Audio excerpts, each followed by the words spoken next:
All right, what is up again, everybody? Joe Dobby here, back at it with a special deck profile for you. This deck profile is actually uh, given to us by a good friend, Alex, aka Masterballs of Limit Break. He entered this updated BT4 list in the 244 player Premier Bandai event with Core TCG. It's his really cool Shinegreymon deck. I get personally frustrated facing it, but I also have a really good time because he's a super good player and very fun to face. So, Alex, please tell us a little bit about how you did at the tournament and who you are, and then we'll start the profile. Hi, I'm Alex Michael from Team Limit Break, and I got 12th place at the Core TCG Bandai tournament Nice. with Sean Greymon, and I went X1 the whole day. Yes, yeah. The X1 list is long, eh? That was pretty Yeah, crazy. The tiebreakers were crazy. That event was just full of really good players. So, yeah, it's I'm very thankful and glad that you're allowing this opportunity to kind of interview you and go through your list. So, I will let you take it away now. Yeah, take as much time as you need and enjoy, man. Thank you. all right. Um, we can start with the eggs. For eggs, I play 2 Koromon, and I play 3 Upamon. I play this ratio of eggs because I don't play any of the other DP reducing stuff except for Rise Greymon's inheritable effect. So having that extra 1k to reduce is really good in any Mm-hmm. yellow deck. Mm-hmm. I play Upamon for the draw. Drawing is really good. And being able to get this free draw is probably one of the best eggs in yellow. Yeah, and if I can just ask really quickly before you get into the rookies, how often do you find yourself sitting at around 3 security? All the time. All the time. There you have it. That's why we run these eggs. All right. Thank you. hmm Then for rookies, I play 2 Sukaimon from my 2 drops. I play 4 Patamon because it's probably the best rookie in yellow, Hmm. or at least the one with an inheritable effect. Hmm. It also lets you go Shine Greymon and not pass your turn. Perfect. Yeah. For other rookies, I play 3 Agumon from 1.5. Still, still a card I play, mostly because drawing cards is still good. And even though you're playing less Tamers, you're still always gonna have at least 3 to draw. Hmm. I play 2 Salamon to recover and get the free chip damage. For sure. And then for new cards, I play 3 Pulsemon. Nice. Yeah. So, is there any Stronger. decision making involved between going 3 or 4 Pulsemon? With I went with 3 Pulsemon to make more space for inheritable effects, Got it. and because Pulsemon is also essentially another 2 drop if you have 3 or less Very true. Perfect. security, Perfect. and it's also a yellow Gabumon if you have 3 or more security, Yeah, it's so good. for sure. Then for champions, I play 2 Unimon. Hmm. Um, the yellow champions aren't the best, so whatever free space, I just ended up using it for blockers. Hmm. So 2 Uni for Pidomon. Yeah, This is debatably the better blocker just because it's a 1 to evolve. for sure. Then for my last champions, I play 4 Teruimon, which is the best cheap Evo in the deck. Exactly. I also like that you're running six. Is that six? Yeah. I like that you're running six blockers because you want to set up into Shine, right? So it's nice to have that little bit of stall until you get there. For sure, for Yeah. sure. Then for ultimates, I play 2 of the recovery Digimon. Um, with the aggro decks in the format, the recovery Angelomon helps you stay in the game. Perfect. Yeah. And they're also 6 to hard play, which is decently good if you're missing pieces. Yeah, it's one more for Sirenmon for really good effect, so pretty good. I play 2 War Growlmon. I would play 3, but I only own 2. And I play 2 War Growlmon because it's essentially an extra Tamer. Yeah. That's really good. For a one-time use extra Tamer. Then I play 2 of the Rise Greymon from 1.5. This card is still good, even if you're not getting the main effect off. Getting the inheritable effect is really good, especially with cards later on in the deck. For sure. So that's 6 already. Then I play, yeah, and then for my final megas, 3 of the Red Rise Greymon. Nice. All right, that's awesome. This card is just debatably better than this one because you can choose to play the Tamer whenever you can, and you'll get the on play, which is really good. Being able to get a free TK is nice. Yeah, that's really good. It allows you to play any Tamer off a Digiburst, right? It's not just red or yellow. Or no, it is the Digiburst is red or yellow, but the inheritable is any Tamer. Oh, gotcha. Perfect. That's really good.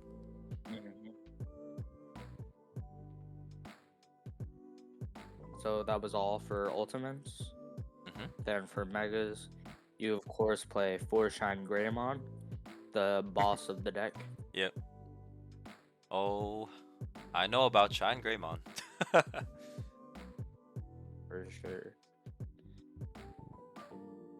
Then for some tech megas, I play 1 Kentorusmon. This is essentially just a replacement for War Greymon, since I only own 1. Gotcha. But once I do get another War Greymon, this card has helped me so much. I think it might just stay in the deck as a 7th mega. Yeah, I was gonna say, because you're like already removing so many things with Shine that Kentorus might offer that extra stall, you know? I actually like Kentorus in that deck. It's a pretty good choice. And it also, in the War Greymon matchup, they can't out the Kentorusmon reliably. They would need either Valderarm or a War Greymon with War Growlmon underneath of it. Otherwise, Kentorusmon will retaliate with its on deletion effect and destroy your War Grey. Yeah. That's pretty good. If the War Grey's not, at 12, like, and they try to destroy Kentorusmon, the War Grey's done. It's pretty good. And then 1 War Greymon. This is the card that I was talking about, mixing with this Rise Greymon. Yeah. Essentially swinging for 4 security attacks. Yeah, that's amazing. Which is still pretty good. And this card is just like one of the best yellow megas to have been made so far.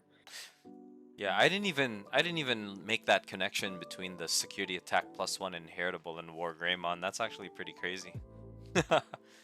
After 3 Tamers, that's it. You can go in for big damage. Yes, sir. Then for 7s, I played 2 Valdarm, the only 7s that yellow has access to. Not much to say about it. It's essentially kill literally anything except for like Omnimon. Nice. And the on deletion to gain 3 memory is pretty good. It's nice that it triggers it twice instead of like one for like 14, right? You get to Uh-huh. pop multiple things. It's kind of crazy. Yeah. It's like it's sort of like a stronger Mistymon, except you can target multiple one thing for multiple of the effects. Yeah, exactly. Nice. Then for Tamers, I play 2 of the starter deck TK. Mm-hmm.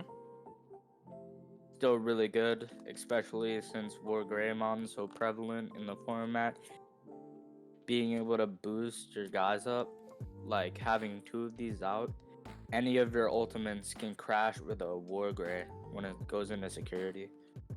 Yeah, exactly. That's pretty good. Or having a Chaos Mon in security and having at least one of these out, that can kill an Omnimon if it's not careful.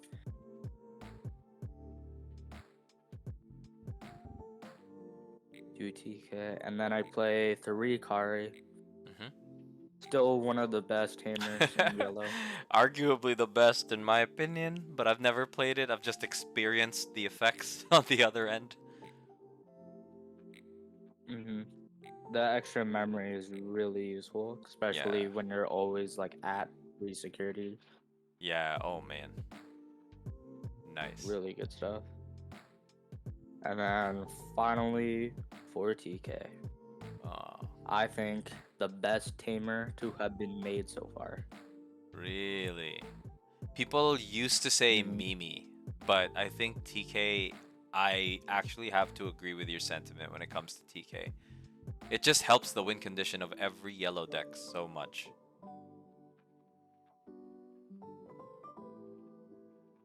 For sure, for sure. That was it from my deck profile. Sweet. Yeah, it's a very strong, consistent looking deck. I mean, you have what? You've got five different types of Rise Greymons to Digiburst and play whatever tamers you need, or to just play them on Digivolve. You have your stall. You have the War Greymon, which is like people might not necessarily expect the War Greymon. Do you have people that get surprised when they see your shines and then a War Greymon comes out? Not really, but Okay. they get really surprised when War Greymon is the first thing they see. Then I go Oh, Shine. yeah. So the opposite is the case. That's pretty funny. They're Yeah. really good together, so I like that actually. It's a really good synergy there. How are your matchups? Like, what's the best matchup? What's the worst matchup? All the matchups were pretty clean. Um, there was a lot of diversity, I would Yeah, say, that nice. I played in the tournament. Um, some of the worst matchups are definitely like specifically green OTK Really? Oh, cause they can because just. they burn through your security faster than you set up. Yeah. Fair enough. If they open with like a really good stack, and maybe they throw in some Digizorb, then they can pretty much get ahead, eh? Yeah. Fair enough. I think that's me too against my purple deck. Green OTK is just pretty strong. Any reasons why you decided? Did you ever consider running Slash in the deck? Um, I did. Oh, okay. Sort of. What? So Yeah. I first considered I have a weird relationship with Slash Ingermon. From set 1, it was essentially my boss monster when I played yellow. Yeah. Then 1.5 came out and I Mhm. started to veer from Slash Ingermon Mhm. just because I didn't want to wait for my opponent to take the first step. Mhm. Waiting for your opponent to take the first step is definitely like could be a bad play. For sure. So when Like you're yeah. getting getting the first step, they could set up something big, and it'd be hard for you to out. Gotcha, gotcha. Like if they go like above that 8K, Mm-hmm. outing that body would be harder with Slash Angemon.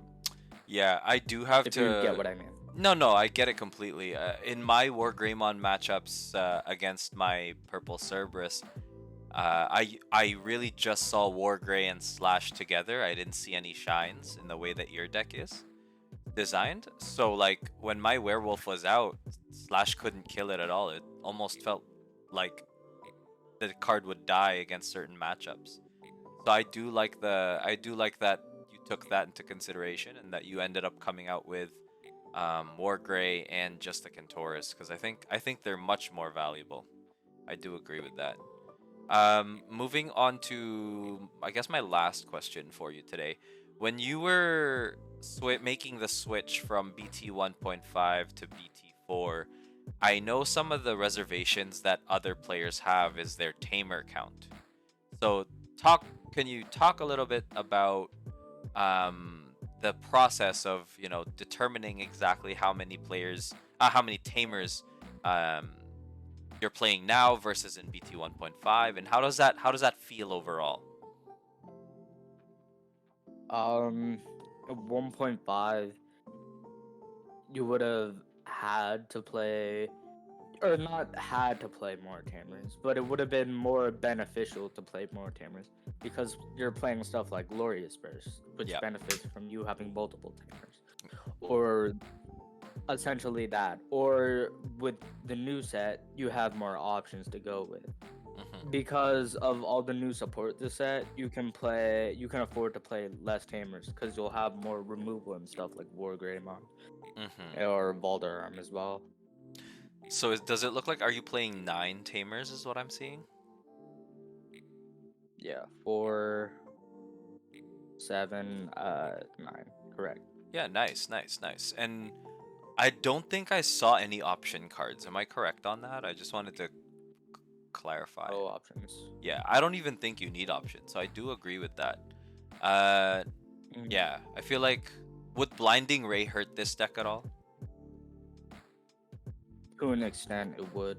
Yeah. Trashing a Tamer would be like the worst thing. Oh, that's true. I didn't even think of that. Yeah, if you already had a Tamer in there set up and you just trashed it, sometimes that. Yeah. I did try playing Blinding Ray and Bushy Agumon and the Gotcha. Angelomon that brought something out, and it just never worked out. It just didn't synergize with the Shinegreymon. True. If you get what I mean. No, I totally get it. That's actually very insightful. That's good to know. Yeah, I mean, dude, amazing deck profile. What did you play specifically out of top 12? 12. 12? Oh, that's why when I said like top 16, you were like, does top 12 work? I'm like, yeah, 100% it works. Okay, good. But I mean, bro, that's top 12 amongst everyone that is pretty much X and 1, right? So, tiebreakers being irrelevant, everybody X1, that just speaks to how well your deck did, right? So that's good. And how well you piloted. My only loss was to the guy Eli beat in finals. Oh, no way. Nice, see? So that's even more amazing. Wow. What was that, the green OTK, I believe? Yeah, it was. Yeah. I can see why that would be a rough matchup though. So that ended up being a matchup / high roll, low roll kind of like scenario, right? So that makes sense. But yeah, man, hey, congratulations again. Yeah, if you don't have anything else to share, I can pretty much conclude it here. Any last minute thoughts? Nah, that's about it. Yo, sweet. Well, you know what, Alex, thank you so much for coming on. Everybody, ladies and gentlemen, that was Alex placing 12th at the 244 player Premier Bandai Core TCG event once again with his BT4 deck profile with the Shinegreymon deck. Lots of very interesting things. I didn't initially think that, you know, you would want to go hard on the Rise Greymons, but I also didn't think that 5 Rise Greymons, a combination of the red and yellow, would have been enough. So, yeah, I learned a lot, and I hope you guys did too. Thank you guys so much for watching, and peace. Bye.